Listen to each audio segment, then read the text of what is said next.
Prime Minister, your about the economic... Your scaremongering does not stop at the economy, does it? What comes first, World War III or the global Brexit recession?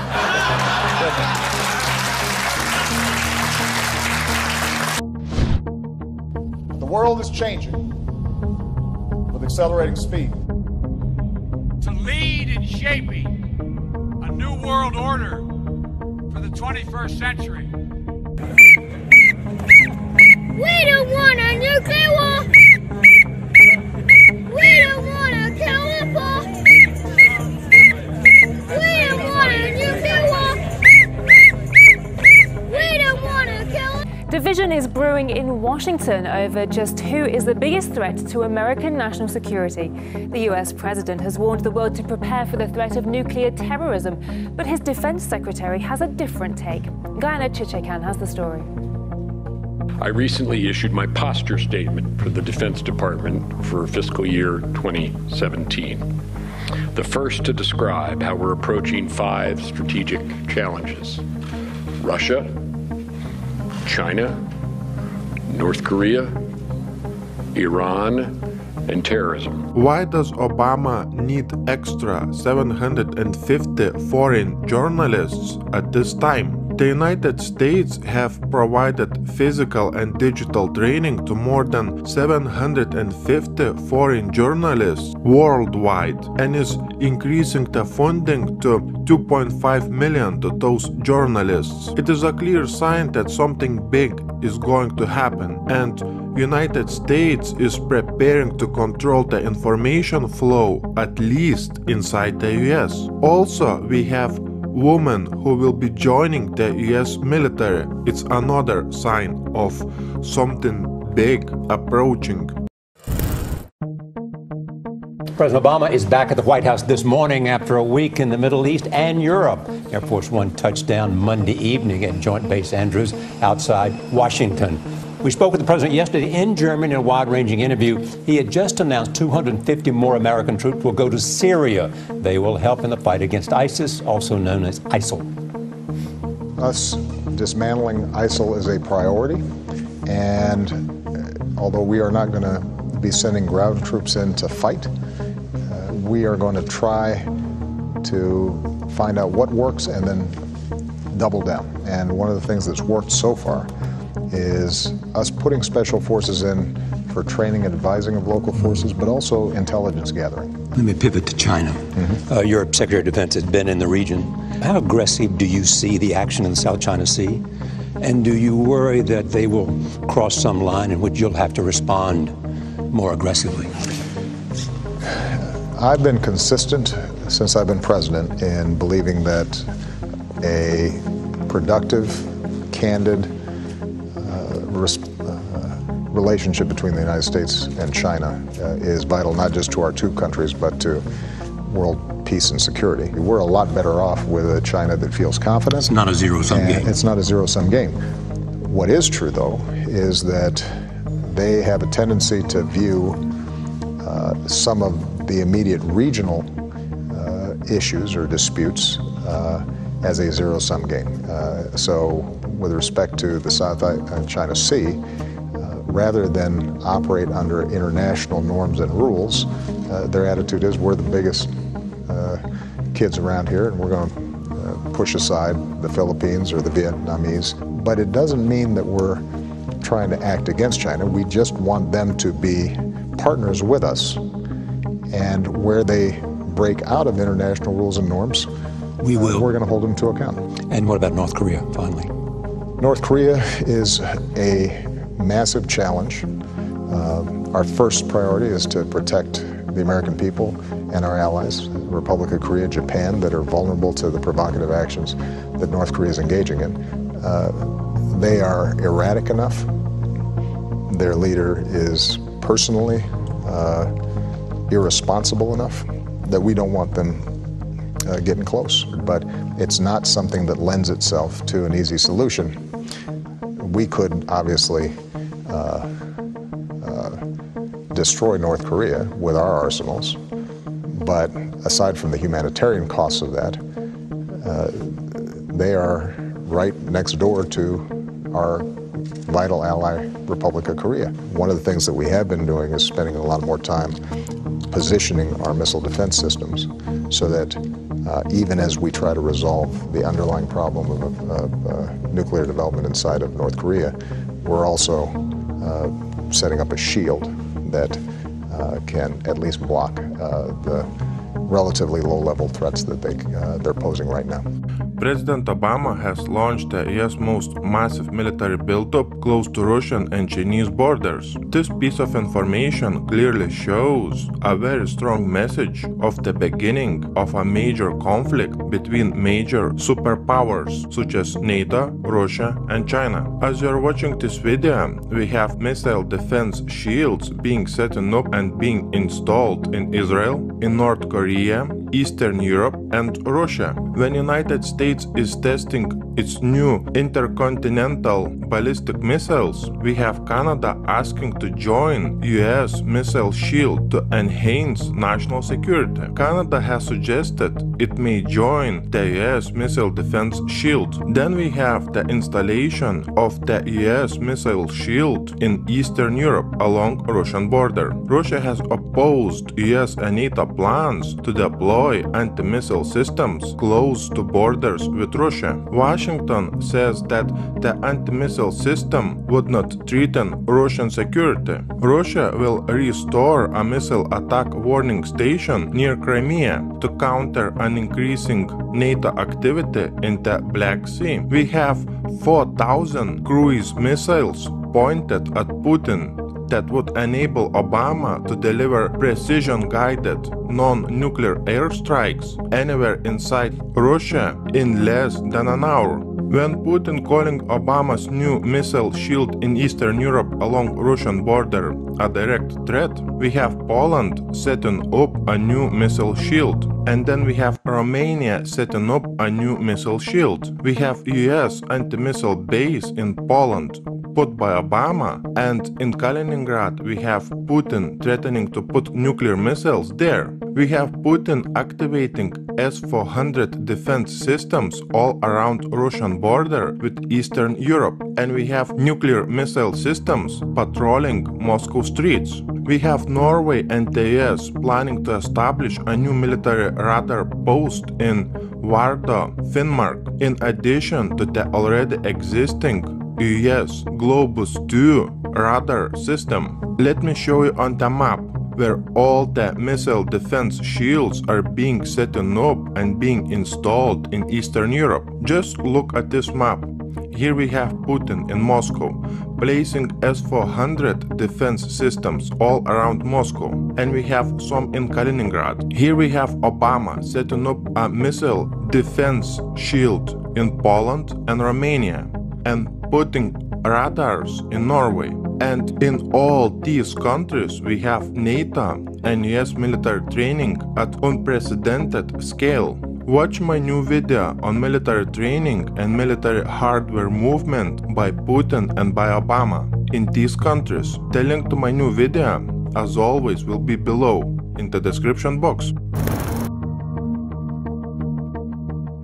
Just a little bit more than 70 years ago, we had a great war between major superpowers. Today, in the same place, on the same map, we have the same superpowers in the face of NATO and Russia preparing for a major war. Just remember, only a little bit more than 70 years ago, in the same place on this map, millions and millions of people died fighting for the same forces that are preparing a major conflict today. My biggest concern is that during World War II, there was no nuclear weapons available in such a big amount that is available today. And in the same place on this map, there was no nuclear power plants, so the war was limited in scope.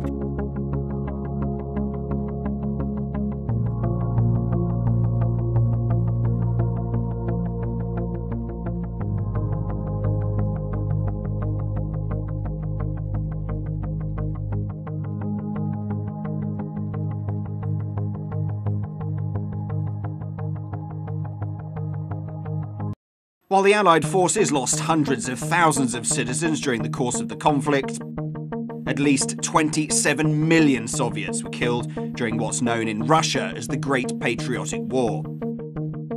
The Eastern Front also proved the deadliest for Nazi Germany, with 74% of their war deaths occurring there. Almost every single Soviet family suffered the horrors of this war. Only 37% of all men drafted to the front line survived till the end of the conflict. We're investing in capabilities that our military needs to deter aggression and defend our security and that of our allies. And this includes increases in our posture in Europe to reassure our NATO allies in light of particularly increased aggressive actions by Russia. NATO would lose a war to Russia within 36 to 60 hours. Okay, let's look at what facts we have here to support or to deny this information. NATO possesses almost no ability to defend Ukraine. Russia has 270,000 troops and 700 jet fighters positioned on Ukraine's borders. Russia demonstrated in 2015 when Russia sent 150,000 troops to surround Ukraine. Moscow can quickly mobilize its military in the event of a major conflict. In Crimea, there are 25,000 troops, numerous ships and subs. As well, we have Russia's S-400 missile systems, a weapon which could shoot down multiple NATO jets up to 250 miles away. Why NATO is moving closer to Russian border? My point is that Illuminati cannot go to a direct war with Russia. Instead, something big will happen in Ukraine. I made a video on wild cards of Illuminati to win the war against Russia and China. It is important to acknowledge the fact that the world's military expenditures rose to $1.7 trillion in 2015. My point is that why in such a difficult economic time, when we have sanctions, when we have low oil prices that damaging every country around the world, why would you increase the military spending when you have no income? My answer is very simple. Unless you are preparing for war. America is expanding its military influence in Eastern Europe. A new $800 million missile defense base opened in Romania on Thursday. And a day earlier, the US also announced plans for a new missile shield in Poland. Those concerns don't go away with the nuclear agreement. And it's not aimed at Russia, not targeted at Russia. You can't target a defensive system at anybody. We continue to be united in supporting Ukraine in the wake of Russian incursions into Ukrainian territory. We continue to work in a training and assist fashion in helping support Ukraine develop its military capabilities defensively. We continue to provide reassurance to the frontline states there, our NATO allies, to make sure that they have not just reassurance in words, but that we've actually deployed concrete assets that let them know that Article 5 means something and that we stand by our commitments to our allies. I have, in my budget, put forward a quadrupling of the resources that we spend and dedicated a portion of that money to make sure that we've got ground brigades that send a clear message about our commitments to our NATO allies to the east. That does not mean that we are not continuing to work with Russia to try to find resolution to the problems in Ukraine.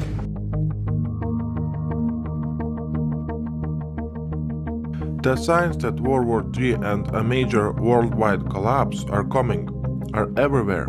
You just need to open your eyes and listen.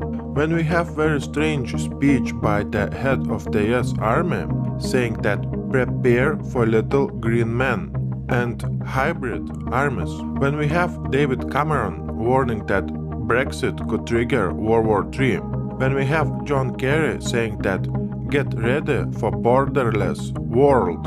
When we have Obama giving very strange speech at correspondence dinner saying that the end of the Republic has never looked better. These strange speeches are the clear signs that the big change or shift in the global system is coming.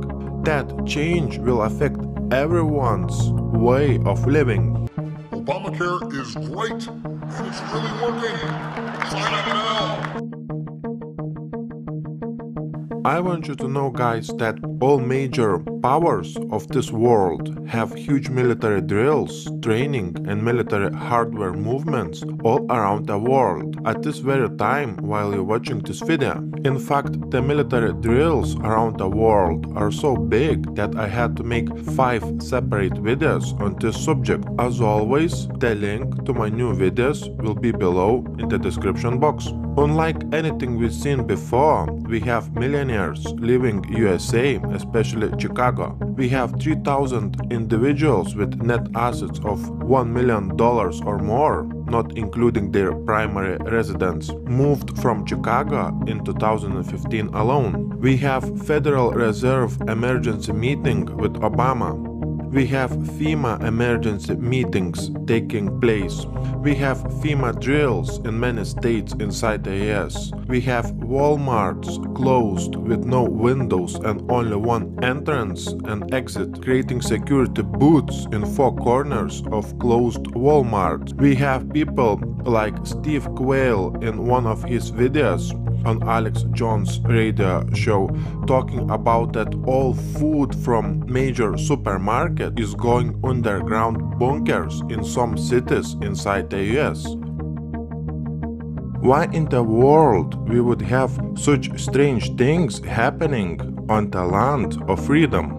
What is very strange is that we have FEMA conducting biggest drills ever inside the US. We have all those FEMA executive orders set in place. We have Walmarts closed and being converted into detention centers according to some videos on YouTube. We have an unprecedented military hardware movement inside the US. We have this movie Armageddon coming out on Friday the 13th. We have another movie called X-Men Apocalypse. We have FEMA and DHS conducting riot control drills. On top of that, do you remember those articles saying that DHS has purchased more than 2 billion rounds of ammunition, which is enough to fight a war for 10 years? Do you remember those articles saying that US government has purchased 30,000 guillotines? Do you remember red, blue, green lists? Do you remember FEMA coffins? When at the same time we have US and NATO setting up and activating missile defense shields in Eastern Europe, on Russia's doorstep, also in North Korea and inside the US.